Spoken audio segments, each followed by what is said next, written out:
Welcome back to another episode of Rock Boys Football. Dan Lanning and the Oregon Ducks, once again going into 2025, have a national championship caliber roster. And the conversation that we are going to be having over the next 6 to 8 months is, hey, how does Oregon get over the hump and win the dang thing going into 2025? To me, this conversation, it starts with this high school talent that Dan Lanning has done a great job bringing into this program. They need to step up, break out in 2025, and be the difference makers for this Oregon team. Yes, Dan Lanning and the Oregon Ducks have done a phenomenal job in the transfer portal. They've also done a really good job on the high school recruiting trail as well. Have a lot of high school recruited talent that in 2025, you feel like needs to be the year that they arrive and make a big impact on this football team. There's been that narrative on Twitter, primarily from the Ohio State fans. And that's a quick side note. That rivalry brewing between the Oregon Ducks and the Ohio State Buckeyes, love it. Oregon, welcome to Big Ten. Welcome to Big Ten football, I should say. As a Michigan fan myself, it's fun to have Oregon in this conversation. That note aside, there are people that are saying, hey, Dan Lanning, kind of too relying on the transfer portal, not developing his high school talent good enough. I don't think you can make that argument because, again, Dan Lanning has not been there long enough for you to say he's a bad high school talent developer. And from what we know from Dan Lanning previous to being the head coach of the Oregon Ducks, damn good at developing talent at what he did at Georgia. To me, though, going into 2025, this is the year for Dan Lanning to kind of quiet those doubters and quiet that narrative. Can that take place? That's what I want to get into. It's an opportunity for all of us to call our shot going into 2025. Who on this Oregon roster will be breaking out in the 2025 year? Oregon fans, let it fly in the comment section. I know dang well because I follow y'all, a lot of y'all on Twitter. Y'all got some names for me. Put it down in the comment section. Appreciate you guys rocking with it. If y'all do enjoy the content, consider subscribing to the channel. Without further ado, let's get into my 5 names. Now, look, when I was kind of prepping this episode, looking at some numbers that you could have a lot more names on this. I got my 5 top ones. I want to start with tight end Kenyon Sadiq. And the reason I put him as a breakout candidate, if you will, he was dang good for Oregon in 2024. And look, I do not criticize Will Stein very often. I do not criticize Dan Lanning very often. Quite frankly, there just hasn't been that much to criticize. If I got one critique, it was that Kenyon Sadiq should have been utilized more in this Oregon offense in 2024. You start looking at the numbers. I mean, he had 27 targets throughout the 2024 year. He caught 25 of them, had 9 missed tackles forced, which was a higher number than Terrence Ferguson, who had plenty of more catches in the 2024 year. And that's not a shot at a guy like Ferguson. He's going to go have a phenomenal NFL career. It's more of a, hey, Kenyon Sadiq is a unicorn. He's a legitimate difference maker. He's up to 245 pounds, actually took some massive strides in the run blocking department as well. We have to treat him like a real difference maker in this Oregon offense. It has to be scripted. It has to be, hey, when we go into a Saturday about ready to play a football game, how can we allow Kenyon Sadiq to have a massive impact on this Oregon offense, especially when you start talking about replacing guys like Trayshawn Holden and Tez Johnson, Terrence Ferguson. Yeah, you got some really good wide receivers, of which one we're going to talk about. To me, Kenyon Sadiq can massively help you answer that question. He's going to have more opportunity because he's going to be the guy at the tight end position. I think he can emerge as the best tight end in the country. And there's zero doubt in my mind. Number 2 on the list, and you really could pick your poison here. Poison's probably a bad way of saying it. You could pick your guy. You got 3 safeties going into the 2025 year that I think could break out. You know, you got Aaron Flowers, who is my personal favorite coming out of high school. You got Peyton Woodyard, and you got Kingston Lopa. You know Dylan Tiemann is going to play at one of those safety spots. He's one of the best, if not the best safety in the country outside of Caleb Downs. Which one of these young cats comes in and takes the other starting safety spot? You asked me 6 months ago, I would have told you Aaron Flowers. You ask me right now, I'm probably going to go Kingston Lopa for a couple of different reasons. One, he didn't play very much in the 2024 year as a true freshman.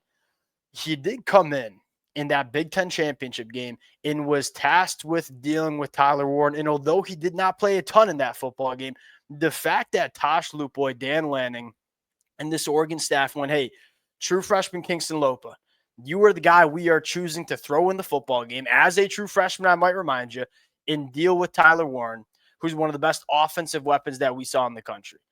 That tells me where, or not necessarily where, but what the coaching staff thinks of Kingston Lopa. And this kid is so freaky. I mean, coming out of high school, 6'5", buck 90s, put on a little bit of weight, was a two-way guy, played all over the defense during his high school career. He's a guy that can be your single high safety and just have a ton of length and range in the back end, go make plays on footballs. He's a guy that can come up into the box and support the run with the size that he has. He's a guy that can match up with slot wide receivers and man coverage as well, which was probably the biggest weakness Oregon had. I mean, when Kobe Savage just wasn't big enough, wasn't fast enough to deal with some of those playmakers. I think Kingston Lopa is that kind of guy, especially with the physicality and the ability to put hands on wide receivers as well. So my pick is Kingston Lopa. Peyton Woodyard would be a damn good pick. You know, y'all know I certainly wouldn't argue with Aaron Flowers either, but I'm going to go with Kingston Lopa. Number 3 on the list, and a guy that sneaky contributed a lot to Oregon. Again, Derek Carmen got a lot of the national media praise, and rightfully so. Jamari Caldwell was very solid as well. Amari Washington was very clear that number 3 and played a lot of football, over 300 snaps in the 2024 season. My question is, can he be the number 1 guy in the 2025 year? And you might have, who you could really put on this list is Bear Alexander. I chose not to use any transfer portal additions because I feel like people talk too much about the transfer portal additions and not enough about the talent that Oregon's had on this roster and kind of stockpiled. Bear Alexander very well could be that number 1 guy.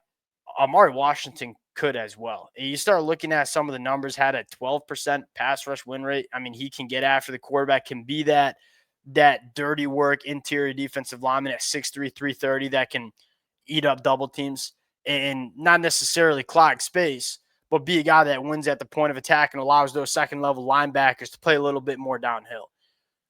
You saw him take a massive step from his freshman year to his sophomore year. Can we get another step going into the 2025 season?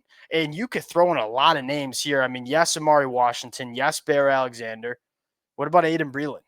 What about Jericho Johnson? What about Tyon Gray? I mean, Oregon has stacked a lot of blue chip talent on the middle of that defensive line.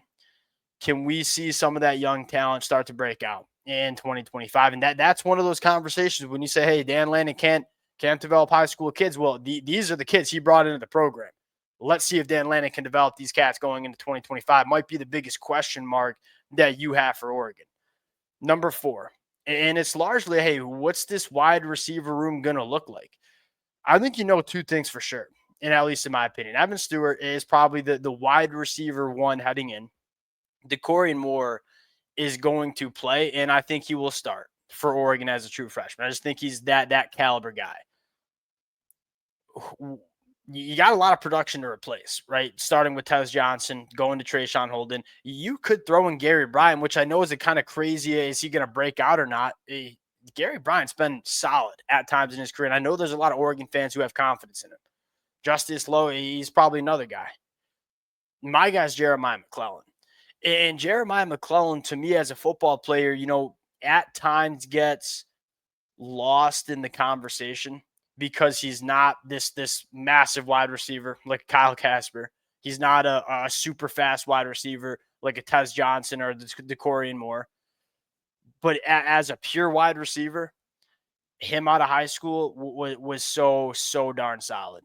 A 6 foot, 195 pounds, can run really clean routes. He's got a very diverse route tree. He's not kind of pigeonholed into just this vertical guy. I mean, he can run some digs. He can run some hitches. He can eat up yards after the catch as well. Sometimes those just solid wide receivers who do a lot of really good things well get lost in the sauce a little bit.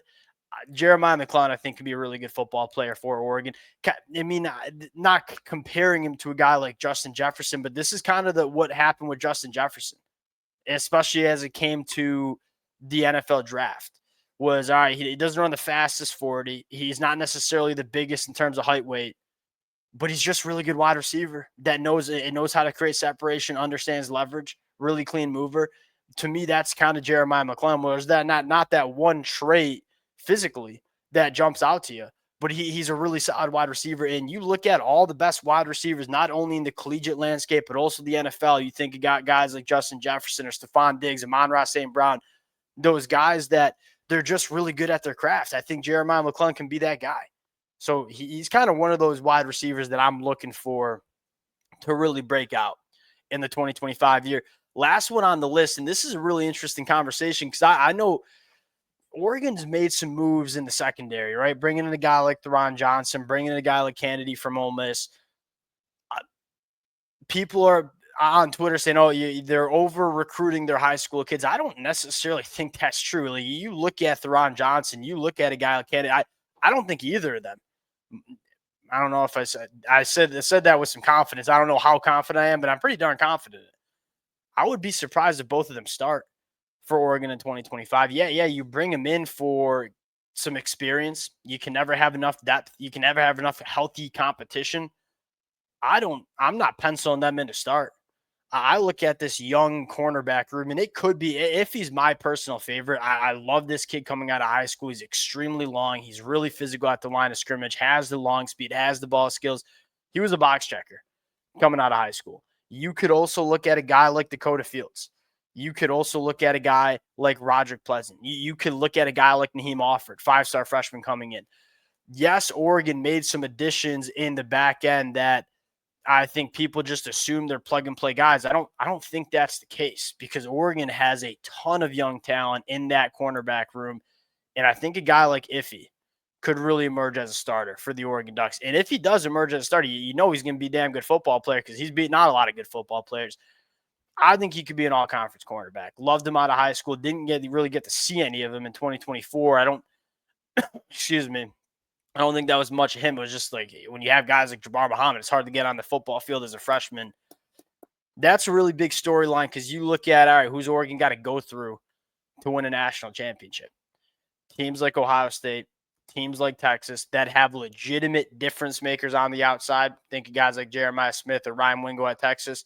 You need these cornerbacks to match up with those guys. And I think if he has that size, speed combination and the polish to his game to be one of those cornerbacks. Those are my 5. We kind of talked about a bunch of guys inside of that 5 as well. A lot of breakout candidates. And that's what you get when you use the transfer portal like Dan Lanning does, but you also bring in a lot of high school talent. A lot of sleeping giants on this football team. How many and to what extent do these sleeping giants hit probably determines, hey, is this just a college football playoff team or is this a national championship team? We'll sign out there. Let it fly in the comment section. Appreciate you guys. If y'all do enjoy the content, consider subscribing to the channel, and we'll talk to y'all later.